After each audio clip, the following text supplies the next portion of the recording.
You know you like that. You know you like that. What? You know you like that. Come on. You know you like that.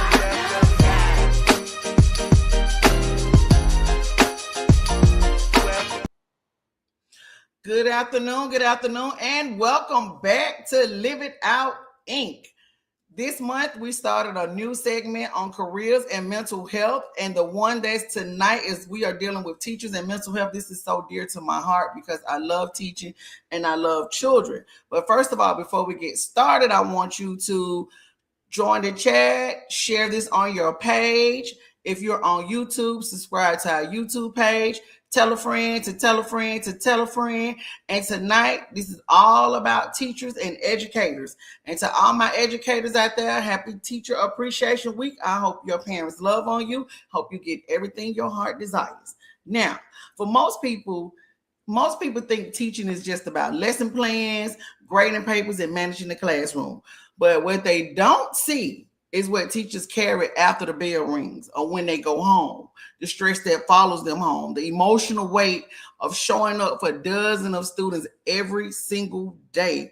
And teachers have to show up. The burnout that builds up quietly while they're still expected to give more and more. This is a special teachers edition, an honest conversation about mental health in a profession built on showing up for everybody else. So today we're asking a simple question. How are teachers really doing?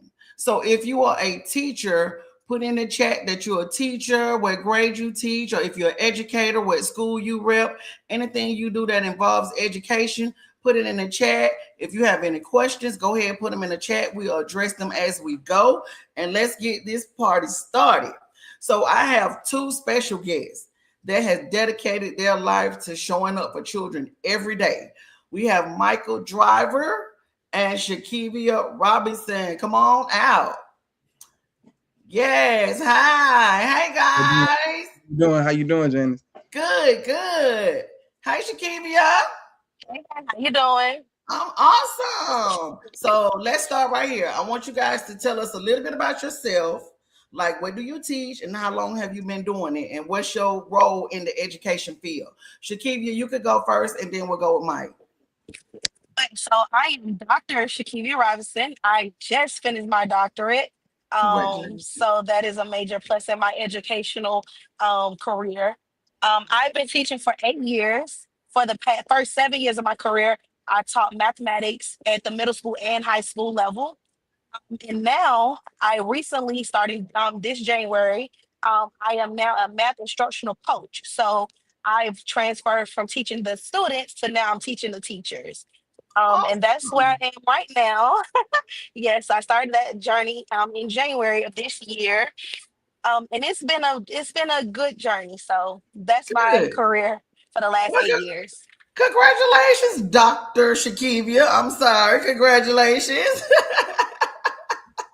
Okay, Mike, what about you?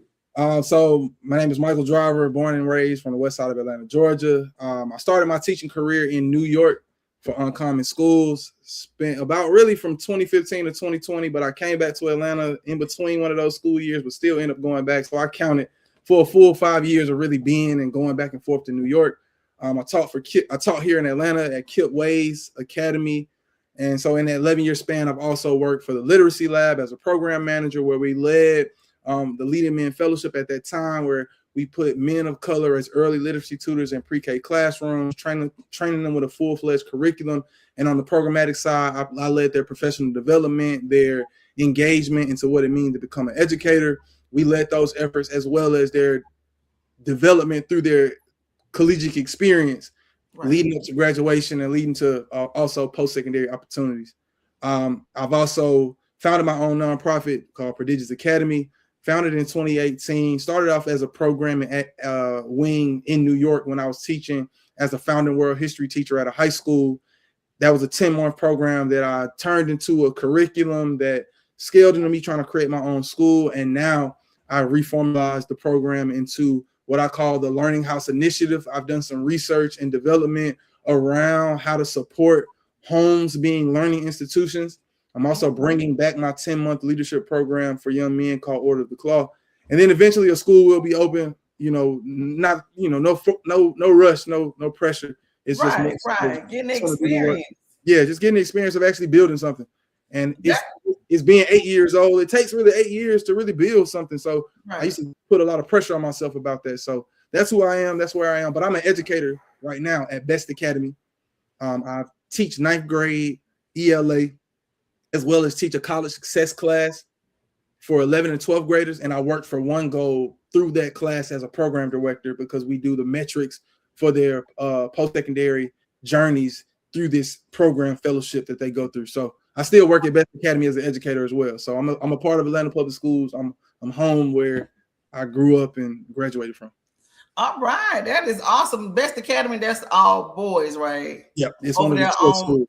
the one that's on Veteran Memorial. It's off Northwest, like Northwest. Okay. Well, congratulations. You guys are working. So let me ask you this question. And I'm also an education as well. I'm an instructional coach as well. I've taught kids for over 20 years, pre-K all the way up to 12 years old. And now I teach teachers. I support teachers. I coach teachers now. So this is like close to my heart as well. So one question I want to ask you is, what made you want to become a teacher in the first place? Shakivia, what made you want to go? How you knew that this is what I'm supposed to be doing? It's basically who I am. The short answer. Long answer. I'm the oldest of 7, so you can fill in the gaps. Being the oldest of 7, you was a teacher in the house when you're the oldest. You become mama real quick. So it's one of those things that's really just in me. So I think the career was given to me. It was nothing else I was supposed to do. It's when I'm the happiest. So I think that's why I became a teacher. It's like simply just who I am and what I was created for. Um, but small world, because I literally just left CSK in December. Driver, I literally just left CSK. I was at CSK, the all girls school that's attached to BEST, for 4 years. Oh, Wow. okay. Career Scott King. Yep. Yep. Okay, I yeah. started in January. So like literally when you Yeah. left. Y'all just missed each other. Yeah. Mike, how did you know that you wanted to be a teacher? How you knew that's this what I want to do? I didn't connect the dots till later on. Like I just spoke at a church, Reverend Jennings Church at Rush Memorial on Clark Atlanta's campus, and he made mention about Deacon Swan and how he'll push you into things. I was the assistant superintendent for Jackson Memorial Baptist Church Sunday school at 12 because I was pushed into it. So when I think of when I connect those dots, it's really been around me.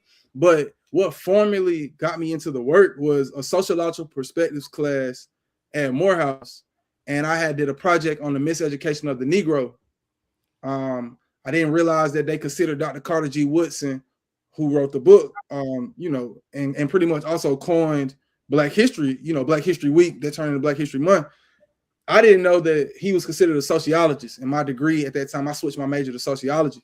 So my sociological project on the miseducation of the Negro just kind of felt eye-opening to me.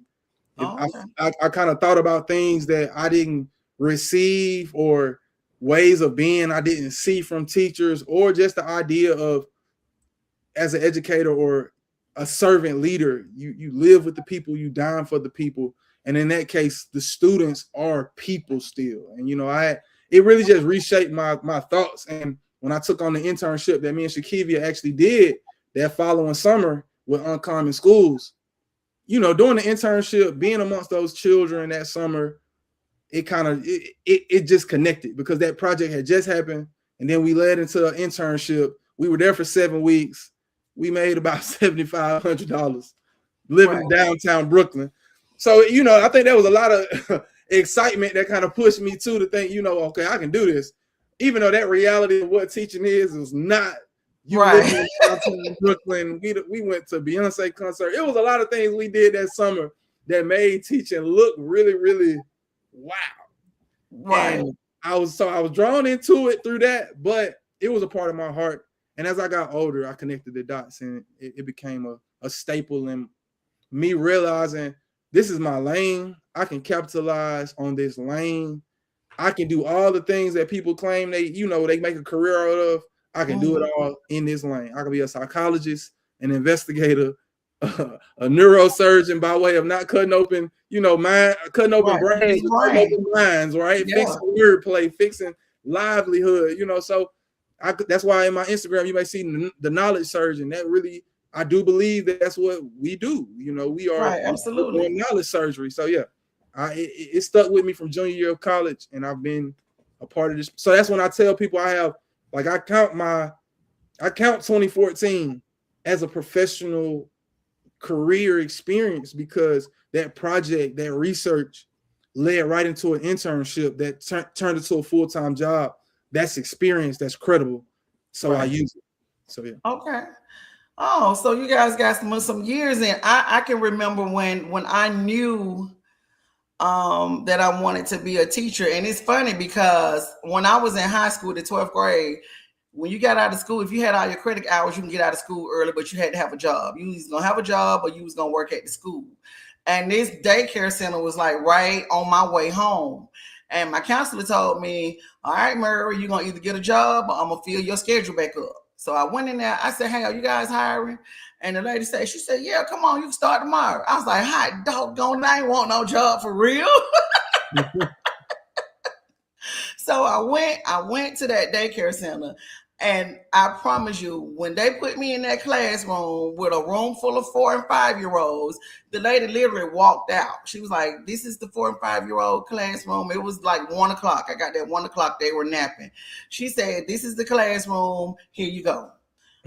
I'm like, what you want me to do with it? It's 20 kids in here. What you want me to do with it? In my brain? So I'm nervous. I'm scared. So this little girl, her name Kentoria Chestnut. I remember her name like yesterday. She gave me the rundown. She said, well, at 2 o'clock, you got to make sure you wake us up, because then we have to eat our snack. And when you pick our cots up, you have to put him over there, but don't wake him up yet, because he going to tear the room up. Like, she was running it down. She told me when it was time to go outside. She told me what they did next, step for step. And I was so amazed at the little girl. I was just looking at her. I was like, you are a little adult in that little bitty body, and you actually telling me what to do. And I fell in love with that, just hearing her, and it just started my journey. So my passion has been there. Like I get it. So if we had to describe teaching with one word, what would you say? Complex. Complex. For me, a blessing. A blessing. Okay. Definitely challenging. Through the years, it has been challenging. So that's the perfect place for us to get into the mental health part. So I want you to think about, how has teaching affected your mental health over time?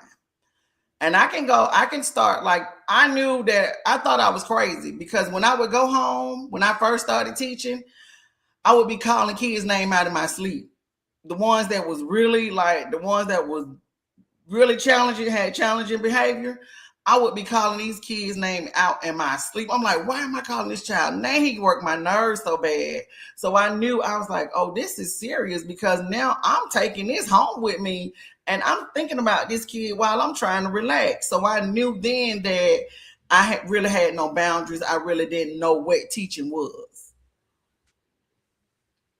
So, Mike, how did teaching start to affect your mental health? Well, I mean, first of all, it's on my face.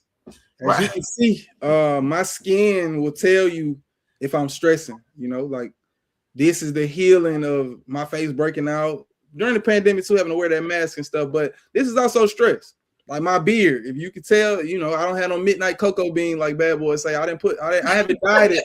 I've accepted it, right? But a lot of people joke around and say, hey, oh man, look at all that wisdom. But in reality too, I had to accept it I took that and I built upon people calling it wisdom, but in reality, it's also stress. Like, you can see I've aged.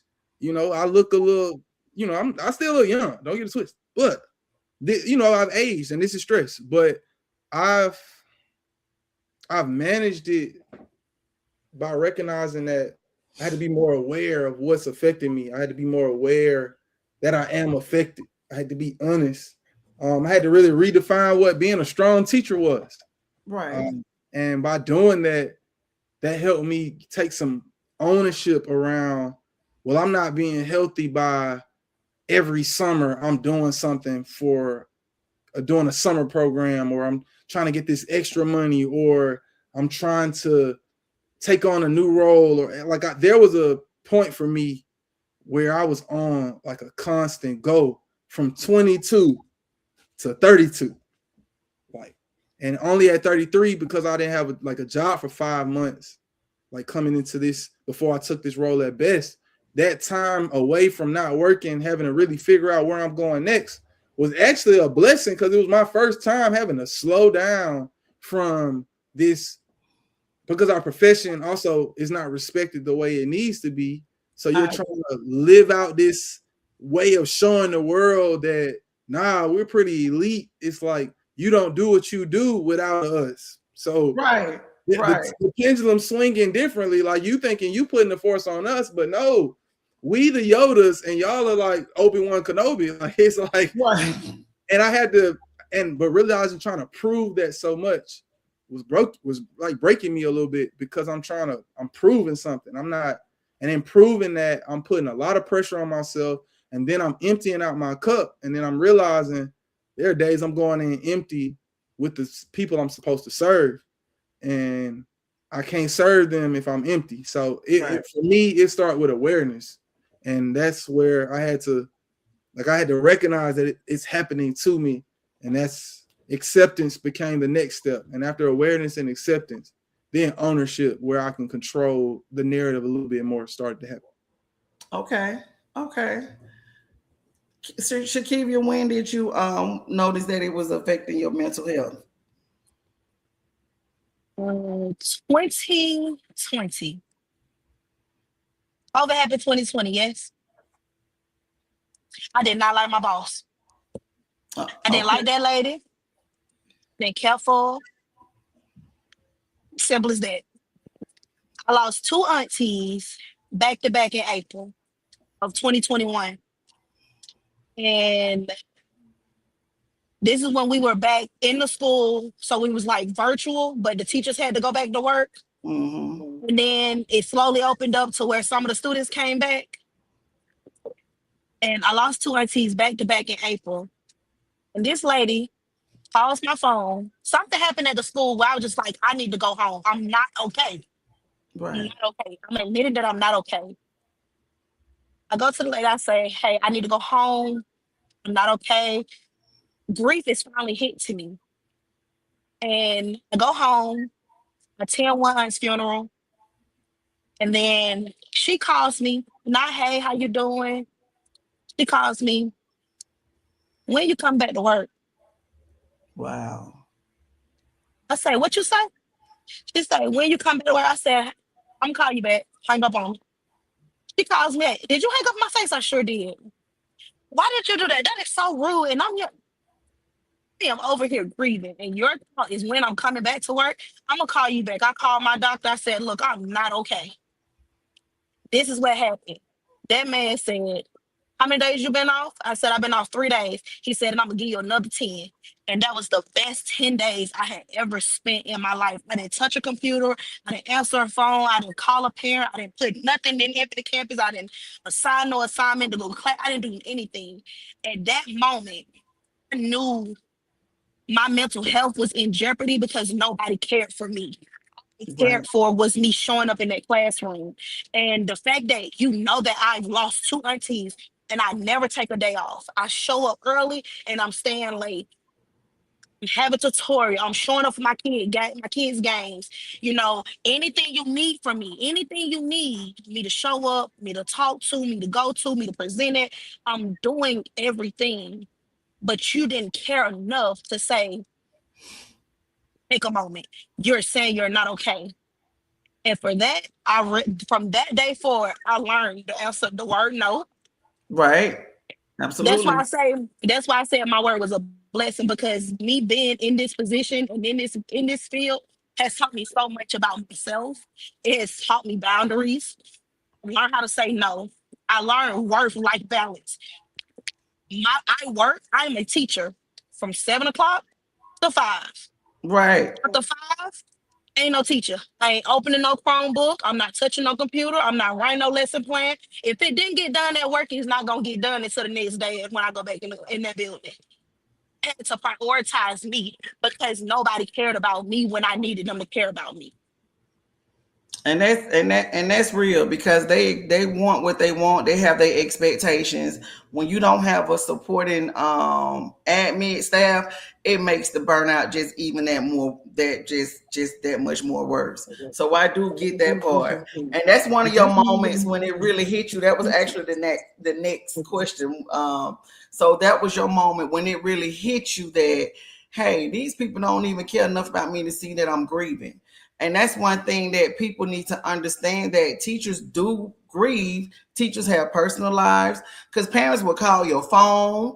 And I tell my teachers, do not ever give out your cell phone number to a parent, period. If you have a school phone number or a school chat thing that they can call or leave a message, fine. But do not give those people personal access to you. They will drain the life out of you as a teacher. And teachers do have to learn boundaries. Teachers do have to learn that it's okay to say no. And like you said, my work time is my work time. When I leave that school, I'm done. Because for me now, the only thing I walk out of that school with is my purse. I'm not taking nothing home. I'm taking no work home. I don't want to see it. I don't want to hear it. I don't want to talk about it. Whatever the problem is when I left, if y'all don't stop it before I get back, I'll address it when I get there the next day. If I come there the next day, because if I got enough PTO time, prepare the others, because I'm not coming. So That's the crazy part because I've also worked for an administrator that wouldn't let you use your PTO. She would give you a hard time um about using your time.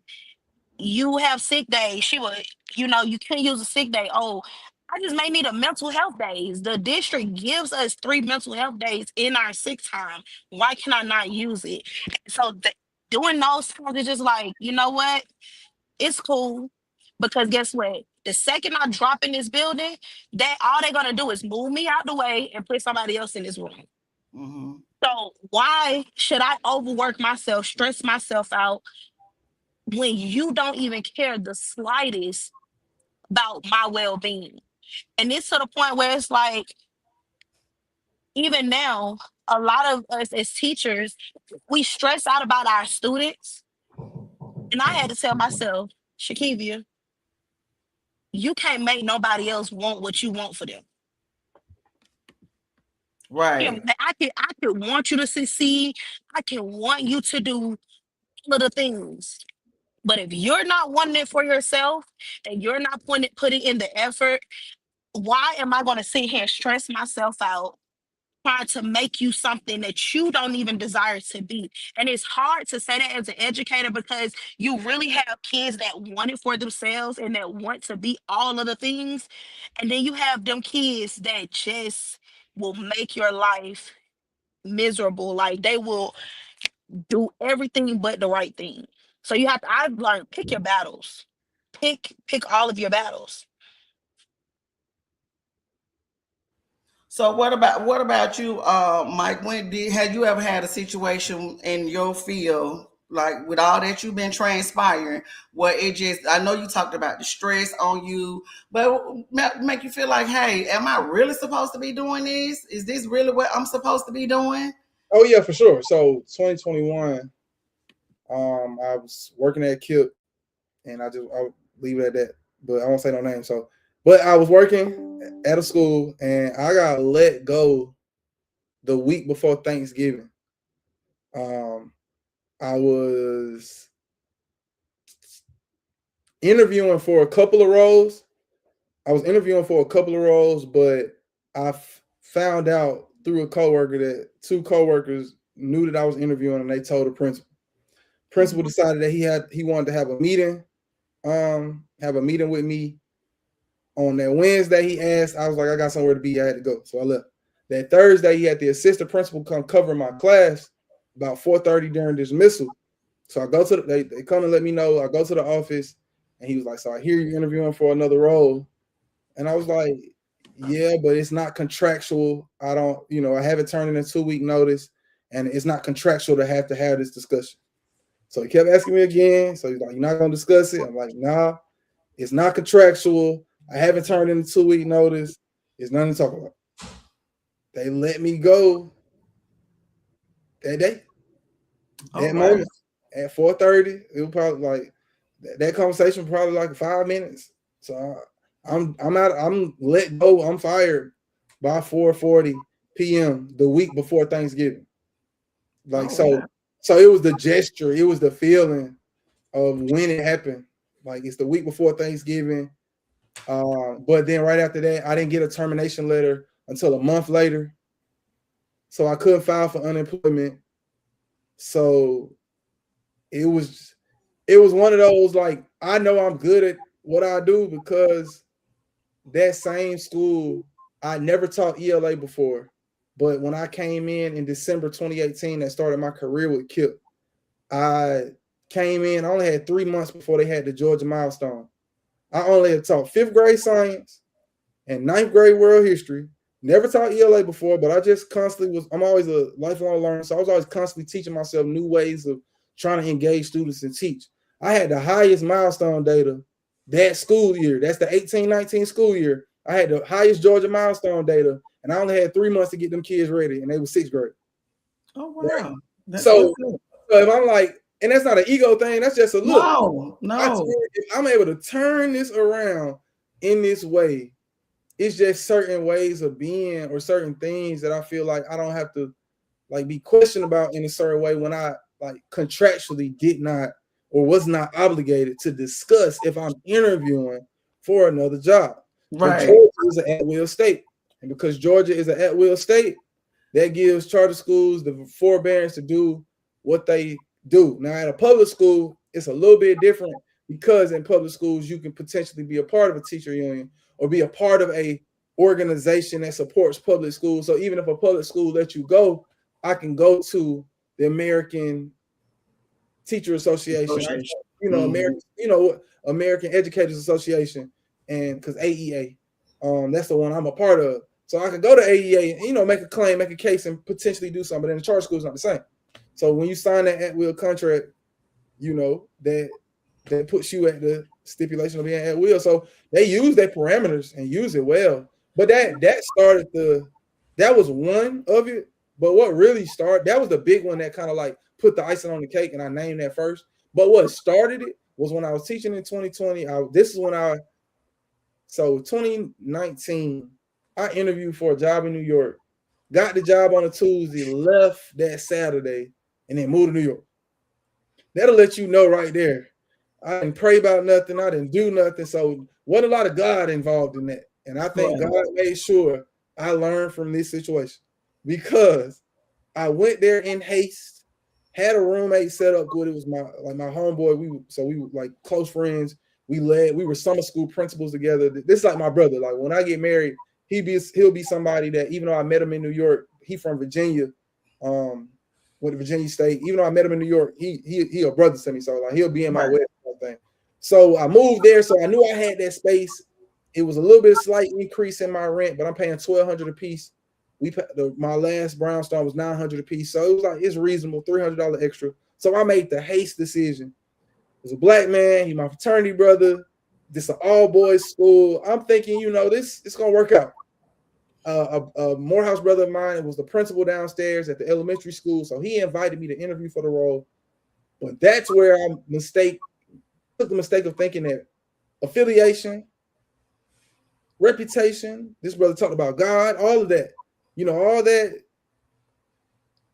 all those ideals existed, but the behaviors that existed between my engagement with him and my experience led me to have to quit. I quit in March. The week before I quit, and the week after I quit and head back to Atlanta, pandemic happened. But I went back to KIP though.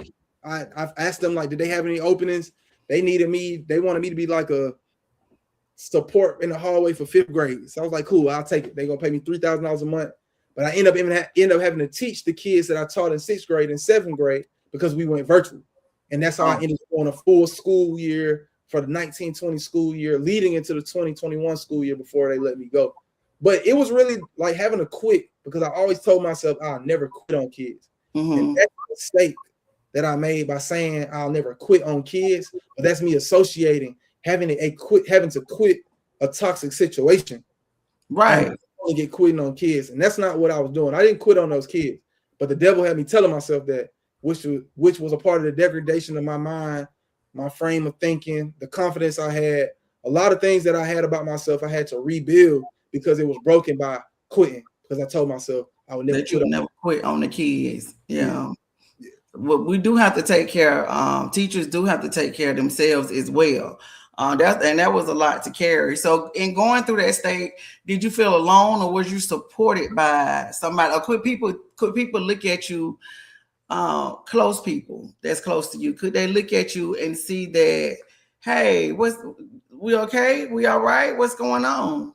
I'm gonna be honest with you. Most people do not know, because if you meet me and see me, you're gonna think like this brother here, he good, he got it, he going. And I'm not faking it. That's my temperament. Like, I gotta keep going. Like, so I am on to the next thing. Is it healthy? Can't always say it is, but people wouldn't know to ask because that's not what they're gonna see. So it is on me to tell you. Now, I am very kind. I am very caring, but I don't trust everybody with my business. Because it's like sometimes you tell your business and people will hold on to it and not use it against you, but use it as a thing to be able to latch on to discuss, marinate around, because you can once you get a hold of somebody else's plight, and you might find out that they plight a little bit rougher than yours, it's easy to navigate discussing that than discussing your own.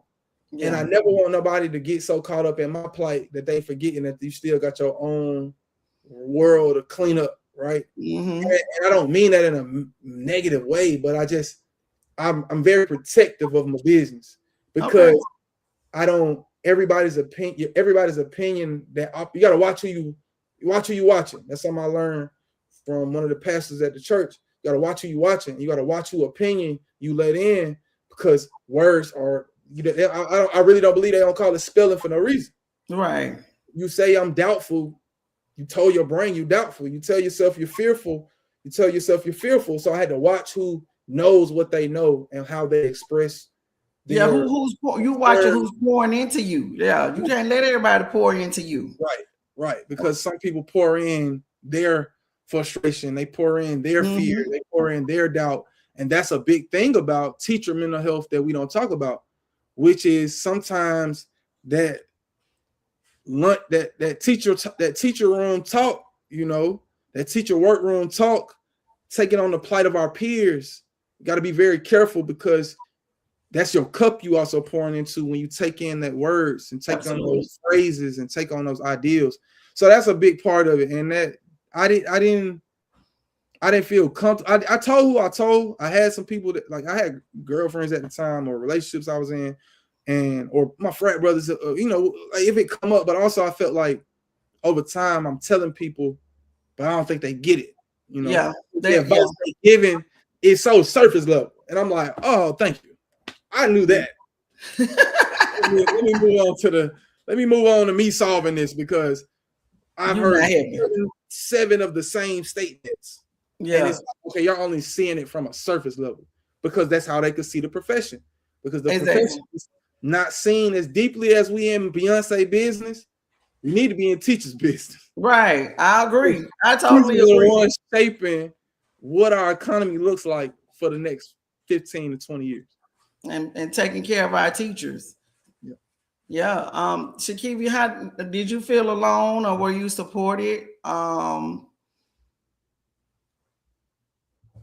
I did not necessarily feel alone. Private person. However, I do have a strong support system. Okay, that's good. Between my mom, my dad, my brother.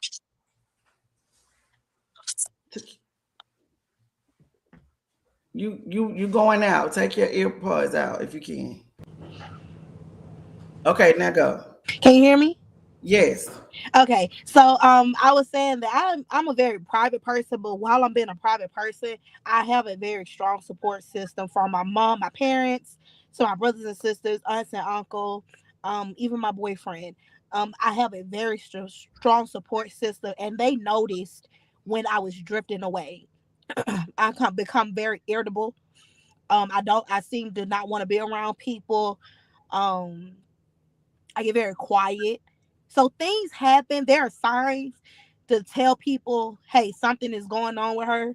And they don't allow me to get into that space. They will, like my mom, she would come lay in my bed with me. Like I won't have to talk, but she'll come lay in my bed with me. My dad, he would come over and be like, baby girl, let's go. And I would be stuck with him all day. Like my parents and my people around me, they did certain things during that time to make sure that I did not get into a place of depression. Because that's where I was headed. It was just that bad. It was too much at one time. And it Mm-hmm. felt like, God, why is all of this happening at one time? When am I going to catch a break? But I never felt alone, never felt uncomfortable, but I felt loved, I felt supported, and I just knew that I was gonna be okay.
Everyone, please stand by.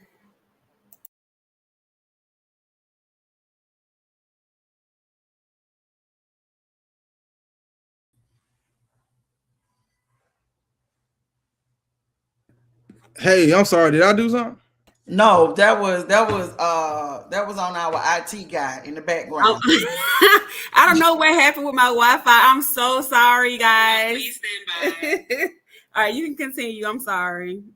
We're back. Thank you guys. We are back.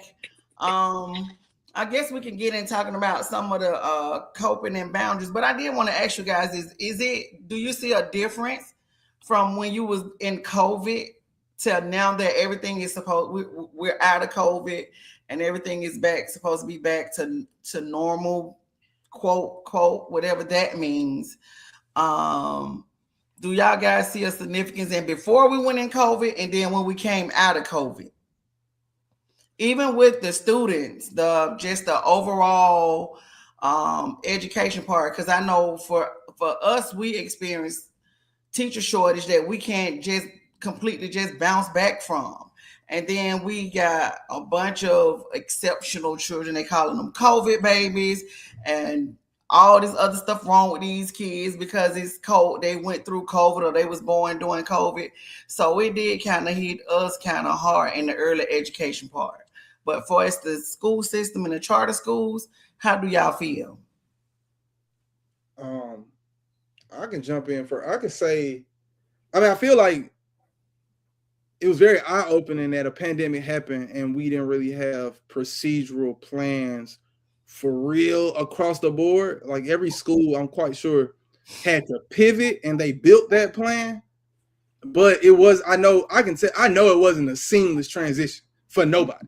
Nobody prepared for that. And because we never really had a plan for that, it just made me think about what we're doing with our intellectual capabilities of the people around us while we're not thinking future focused, right? Like being conscious of, we say that the children are the future, but we underestimate what that even means when they meet it. Like to have a kid recite, I'm the class of 2034. Like, are we processing what that means to plan for that? So we didn't really plan for that well. So that exposed the system. The system also got exposed when the shortage happened, and you navigate who we lost, why we lost them. That's a whole nother thing that doesn't even have anything to do with COVID. That has to do with the reputation of how educators felt respected, valued, appreciated. But when the shortage happened, you create roles where you say you only need 0 experience to work at this school. Right. That did happen. Yeah. You put 0 experience on a role, you get people who are in survival mode to apply for the job. Fake it till you make it is a terrible culture. I don't believe in it. I say practice so you can prove it. Right. I don't do fake it till you make it. You will never hear me preach that. Wherever I walked into a room, if I wowed you, I planned for that. I practiced for that. I prayed about that, but I ain't fake nothing.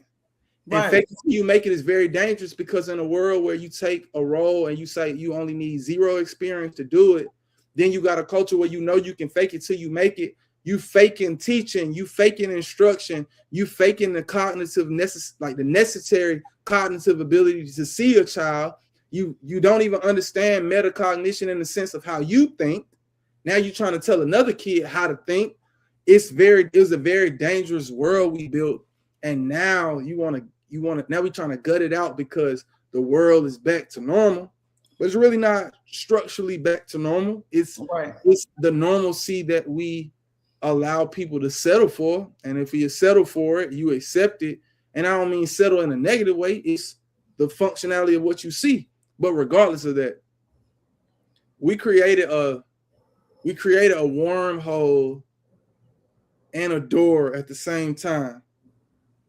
But there are people like myself, like Shakivia, who've been in this work since we were young. Right. So you can't really talk about experience and say, oh, you don't have enough experience in that, because I'm like, what do you mean? I've been doing this 11 years. And I taught pre-pandemic. Right. So I actually saw what it means for a student's reliability on the phone. Is like, I don't get mad at children because I understand where it came from. We asking them to get off their phones, but that's the life they lived when they were in 2nd grade. Mm-hmm. When they were in 3rd grade, when they were in 1st grade, when they were in kindergarten, every day of their life, they had to log into something. They had to plug into something. So it did a number on us. It's fixable, but we got to protect the boundary of what this profession is, and also respect the fact that we don't have to keep moving with the world, what the world says learning is. We got to acknowledge our students for where they are. Like what I recognize about a lot of students I teach, they like gamification. So if I'm going to use AI, for example, I'm not using AI to write my lesson plans, but I'm using AI to help me gamify my ideas. Right. Okay. Structure it, right?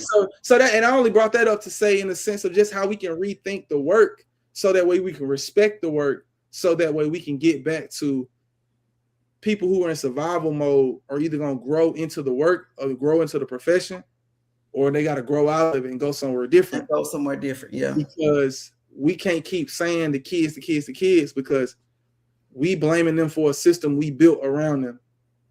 So, and just to add to that part where you was saying that now you need 0 experience, they relaxed a lot of qualifications just because of the teacher shortage. Mm-hmm. They was giving teachers provision, like teachers that wasn't finished school or had didn't have the right credentials, the degree. They was like, hey, you like children, you can come on. Can you read and write or something, you can come on. But that in the long run, we finding out that that's not good for kids. Like we're not serving the children. We're not giving them a quality education. You giving them something that somebody just passing through. Because again, they're in survival mode now. But now we at a situation where it's hard for teachers to relate to children or for children to even relate to teachers. But in the pandemic, parents were struggling because they didn't know how to teach their kids. They didn't understand what was going on. Like you got to log in. It was I was watching them log in, hearing teachers say, these kids logging in, they in the bed. The kids logging in, eating a bowl of cereal. The kids logging in and the other 3 children playing in the background. So education was like, hey, you just got to log in so you don't get kept back or you don't do this and that. And Atlanta Public School, and you let me know if I'm right, Mike. They can't give Fs anymore. APS, they have to have a 50. They can get a 50. If I'm not, they can no longer give them zeros. That's school based. Okay. Yeah. So Because it's not all school. when they presented that to us, what it was that they wanted us to give the kids a 50. Even if they did not turn it in, or do it or whatever the case may be, they wanted to give us a 50. And so as teachers, we like, well, what if a kid that actually did the work earned her 50 or earned his 50? What they got a lot of pushback. So that's a school by school thing. It's not the whole district. It was just a school by school thing. They did try to push it out for the entire district, but no, it wasn't gonna work out. Yeah, that was very questionable to me. I was like, what are we doing? How are we doing that? People are not valuing education anymore. Which is a whole nother conversation on like, why are we sending our kids to school? Why aren't we preparing them to go to school? We'll take them to the football game. If he play football, we showing up on Saturday. We going to practice. We doing all of that. But he needs to show up at school every day with that same energy. But let's think about. Oh, go ahead. No, go ahead, Keith. Let's think about this. A lot of these parents didn't take school seriously. Right. So you have a lot of kids. To answer the question, these kids, the majority, I'm not gonna say all, most are unmotivated. Yes, that's what I'm saying. School is just something else for them to do. They know that they're gonna get passed along. Like it's a conditioned thing. The public school system have conditioned these kids to think a certain way. Because if I don't went from kindergarten and I didn't pass first grade, but you passed me on the second grade, and now I ain't passed second grade, but you passed me the third grade, and I don't know in the third grade, but now I went to 4th, 5th, 6th, 7th, 8th, and 9th grade. Now in high school, you want to hold me to these grades? Right. Make it make sense. It's a real deal conditioned thing, because from K through 8, you not pass some of these kids along, and then you want to hold them to it come high school. Right. Yeah. When they actually have to pass these classes and get the credits and earn the GPA. Why wait to high school? I haven't done nothing all this time, but now you want me to work. I ain't been motivated all this time. Now you want me to be motivated. I ain't tried all this time. Now you want me to try. I ain't showed up all this time, but now you want me to show up. Right.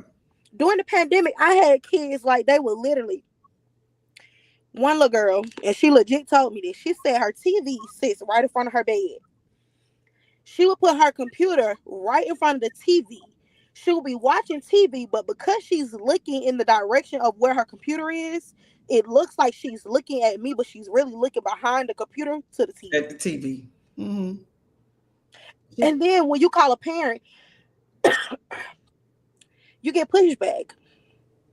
The parents don't support the teachers, and it's never going to work. If you're not supporting the teacher, it's not going to work. Because, for instance, you see a kid either 55 minutes or 90 minutes. That is not enough time for them to master a skill and be able to do it over and over again if they're not practicing it after they leave my classroom. I Right. teach math.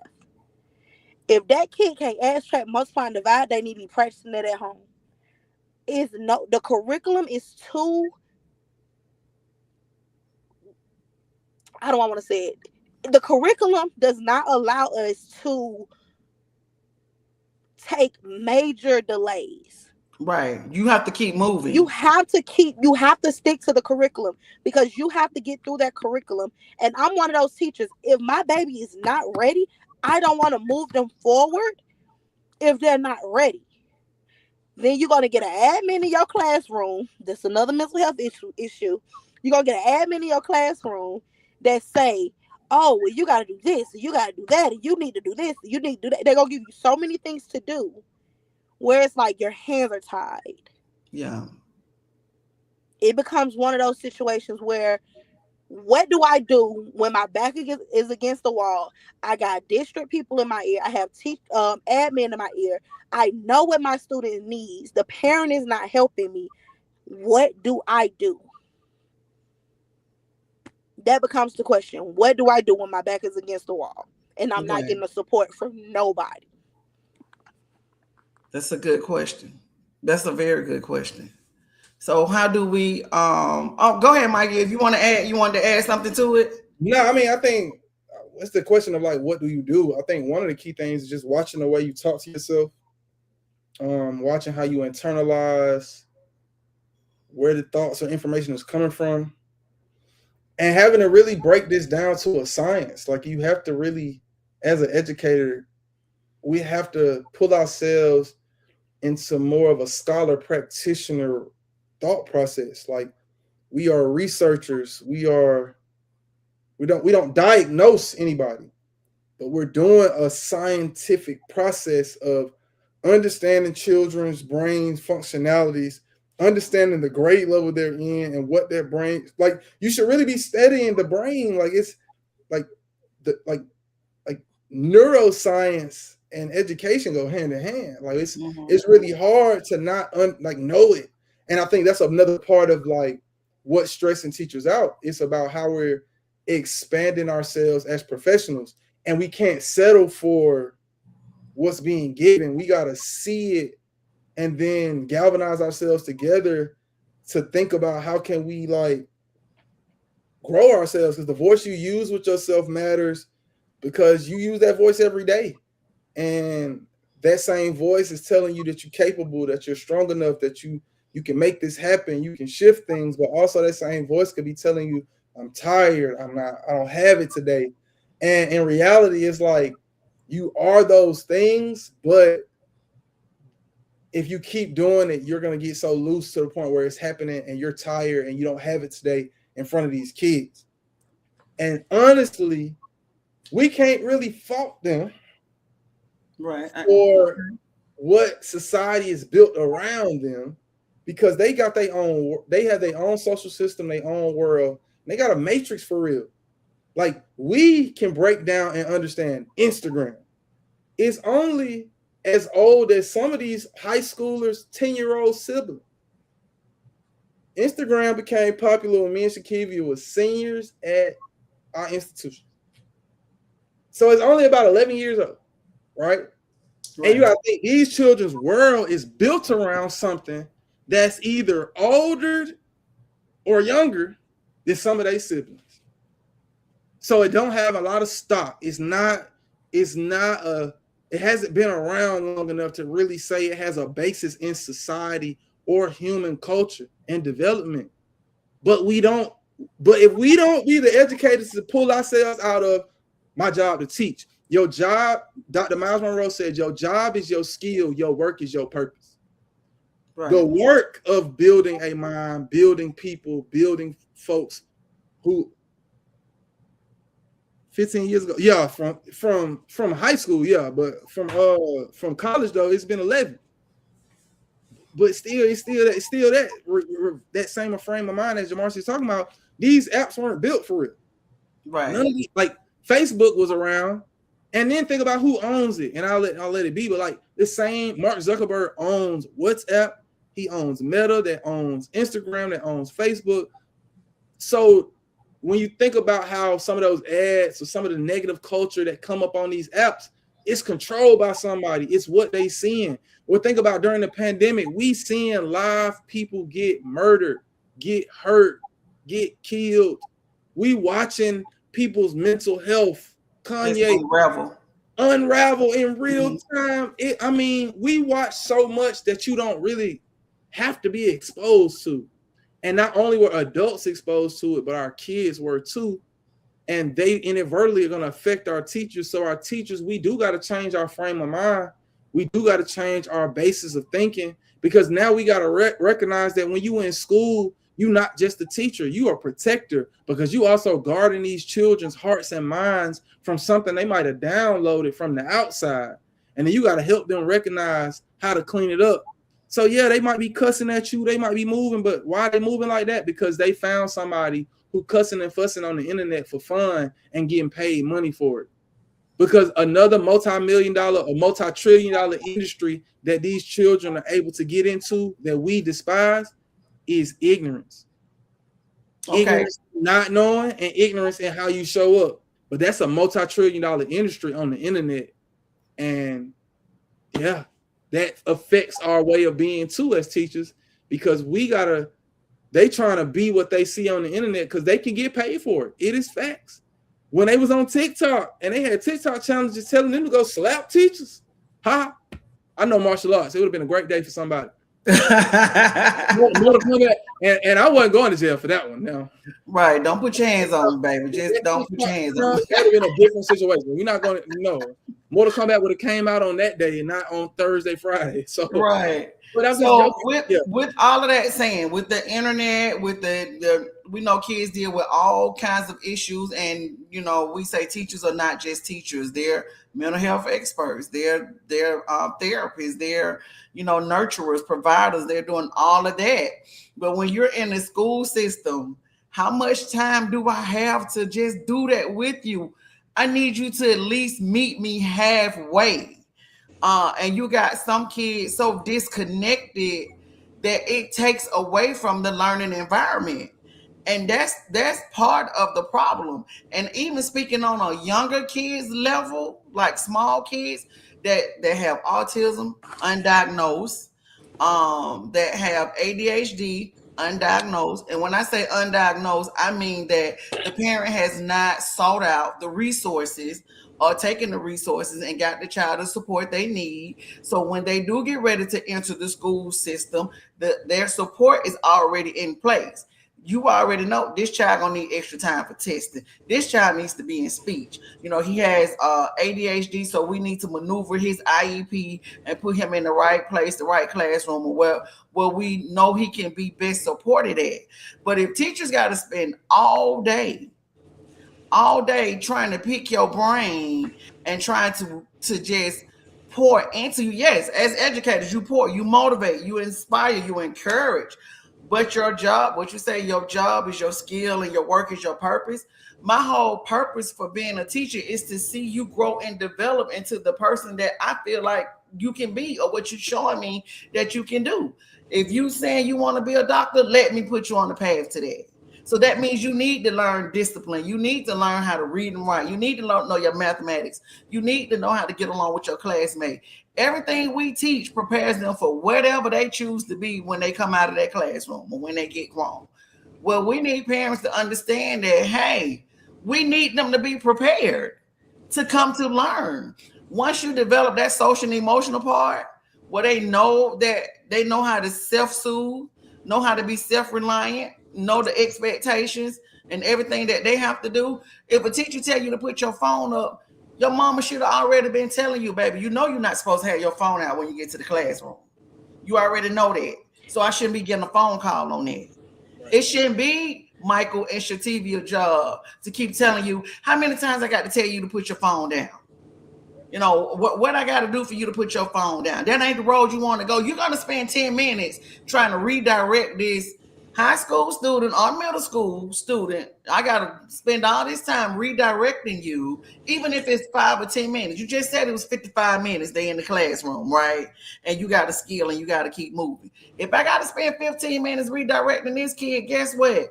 The kid over there that's yearning to learn got to sit through that foolishness. It's two things that have to happen for that, because I done seen it. Being going from teacher to an admin role, I done seen it. One, these parents have to be held accountable. Like, accountability has to be a thing. And then two, the administrators. If I send a kid out that's being defiant, that is doing everything but doing what he or she's supposed to do in my class, he's a disruption. Don't take them out for 2 seconds and then send them right back. Right. What is happening so this behavior will not continue? Because I can call home and mama say, oh, I'm gonna whoop the blah, blah, blah, and say all this stuff. But then the second that child go home, you reward this child. Right. Then you send this child back and it's keep happening. Then you cuss me out because I keep calling you about your child doing the same thing I called you about already. So it's not like it's real. It's very low accountability for these students nowadays. They're not held to a higher standard. And then two, us teachers, we're burnt out because we're fighting battles that we should not have to fight. Right, I agree. So I already know this whole law that Georgia just passed that's banning cell phones from high schools, that is about to be a major issue.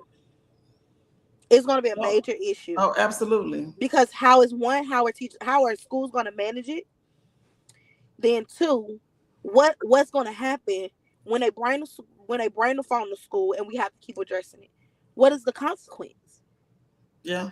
Because us teacher burnout, it comes from having to deal with mostly discipline. Yeah. I am fussing and doing all these things for 30 minutes in class. Now we only got 20 minutes to learn. It becomes overwhelming. It becomes frustrating. And it really leads to teacher burnout. Because that's why a lot of these teachers now, it's May, they have checked out. They checked out, yeah. They have checked out. Yeah. A lot of these teachers have checked out because for a while they have been dealing with everything but teaching. Right. Mike, you want to add to it before we go? Because we actually, y'all, we done did this. Yeah. I mean, I think all I have is we have to recognize that the profession requires a lot more from us than what the average mind would expect. But we have to also practice healthy humanity. And we also have to recognize that there's some things that we got to redefine that were given to us that were misguided notions of what it means to be human beings. We also got to recognize the plight of our people and where we come from, right? We come from a traumatic experience that led into a modernized, you have access to possibility, like a lot of us still trying to live the American dream that we were promised, and we're living it by way of picking up where some of our family, left it off to us, or what was trained for, like what we were trained into to be trained for. And so I just think that the gamut has to be, there's a shift that has to happen with our mindsets. A lot of the onus that we're trying to throw on kids, I believe in the 10-year rule. If that 18-year-old wasn't focused on it from 10 years, from 8 years old to 18, if it wasn't routine, if it wasn't consistently taught, if it wasn't like purely engaged, like pure engagement to grow, then at 18, you expected them to hold high a standard that they never really were taught to live. So I think it's not like letting up on children. It's recognizing what system we in and what extra efforts have to happen and what ways, like families are educators. And that's where we have to bring that back into the forefront, that the home is the first learning institution. And if the home is recognized as the first learning institution, therefore the educator can be an extension of the family. So then when you get to school, it feels like a familiar experience, to where now the same way your home's shaping your mind, now let me sharpen it. Right. Because you're being shaped at home, You being sharpened at school, you get shaped back at home, you get sharpened at school. Then when we ask you to become a product, now you know what it means to be a product of the impossible. So I think that's the ideal picture. It's for parents and teachers to partner together. That's what we need to happen. We need parents to be partners with teachers and not the ops, because your child came home and said something. We need parents to take accountability and responsibility. Say, okay, baby, I hear you. I'm not dismissing anything you're saying, but we need to have a talk with the teacher and let's have a conversation. Instead of saying, no, she didn't. I know he didn't say that to you. I know he didn't do that to you. You know, we're real quick to come to our kids' defense. And there's nothing wrong with defending, being an advocate for your child. By all means, I tell parents, please advocate for your child. If you feel like you have some concerns or you feel like you got something going on, please advocate for your child. But also, let's talk about doing what's responsible and what's expected of your child when they're in the school atmosphere, when they're in the learning environment. Some things that you're allowing at home, just not allowed at school. And before we go, real quick, Duck, if there's any questions in the chat, let us know. And the administrators have to be more supportive of the teachers. And as a coach, an instructional coach, Shakivia, coming out of the classroom, I see that. And I tell teachers, I will fight for you. I will go in that parent hands meeting. down. I would go in that parent meeting. I stand 10 toes down with you. Make sure you've done everything that you were supposed to do when I go in here and fight. That part.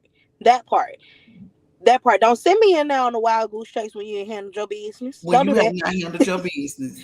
Don't do that. So yes, I do hold teachers accountable too, and I tell them our only priority here is the children. So everything we do is going to be based on the well-rounding of the children. So when I go in here, what I need to know, because I'm here for you, I'm gonna support you. I support teachers 100%. But please, like you, do not send me on a wild goose chase. And the question is, has teaching caused you to develop anxiety? How do you cope when you experience an anxiety attack when you're at work or with a student? And I've actually seen teachers do that, and I had to step in. But I'll let y'all answer that question. Teaching necessarily, I won't blame teaching. I would say life has caused me to develop anxiety. But how I deal with my anxiety attacks, there are several. I'm in therapy. I go to therapy faithfully. Whether it's for life, whether it's for work, I pay for Kaiser. Kaiser's gonna pay for this therapist. Right. I take that seriously. And I'm into art therapy, so coloring. I have this bad habit at picking in my skin. So when I notice that I'm picking, I know, okay, I need something. So I do I know y'all remember them little yarn things that we used to do as kids, the circles and squares and all those. I still do those because I have to keep something in my hand so I won't start picking. So it's different coping mechanisms that I've developed and that I've realized like that helps me, especially, and it won't cause distractions to anybody else. Right. You know, if I'm sitting there and I can do those little things without even looking. So I'm not doing anything that's distracting, but it's also helping me calm down, refocus, and get myself back together. Yeah. Because a lot of the work that we do as teachers or anybody in the school system, it's a lot. It's overwhelming. It's a lot because these kids' lives. Let me say this. I understand kids are parents in their households, working full-time jobs, and all the things. I understand that. And that's where us parents have to come in to support the classrooms. Right. Because if that kid woke up at 6 to get his brother and sister ready for school, had to fix breakfast, send them off to school, get to school himself, go to class, come home, cook dinner, help with homework, get them ready for bed and all the things, what kid is going to come to school and focus? Right. He's exhausted. Right. So sometimes we have to learn how to let a kid be a kid. Right. We have to understand that these kids their sole purpose right now is to go to school and get an education, not Right. to be mommy and daddy. And I understand that some of them kids have to take on that responsibility. I did. However, I noticed that it's a burden on a lot of these kids, and it is stressful. So even with that, it caused anxiety, it caused depression, it caused them to, start cutting themselves. It caused them to just, shut themselves out. It's a lot of different things that happen for the kids. So I did want to mention that because I didn't want nobody to go unnoticed that we don't understand the kids, because I do.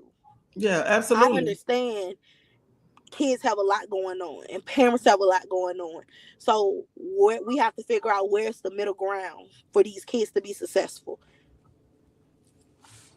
Mental health, I can be quick because I know we time. I go to Adams Park and I walk around like 3 times. I found a little geese. She was laying some eggs and made her a little nest. I go over there and I check on her and I make sure ain't no animals and nobody messing with her. Even if you was a human, I'm gonna jump on you. So I go and I stand at the lake.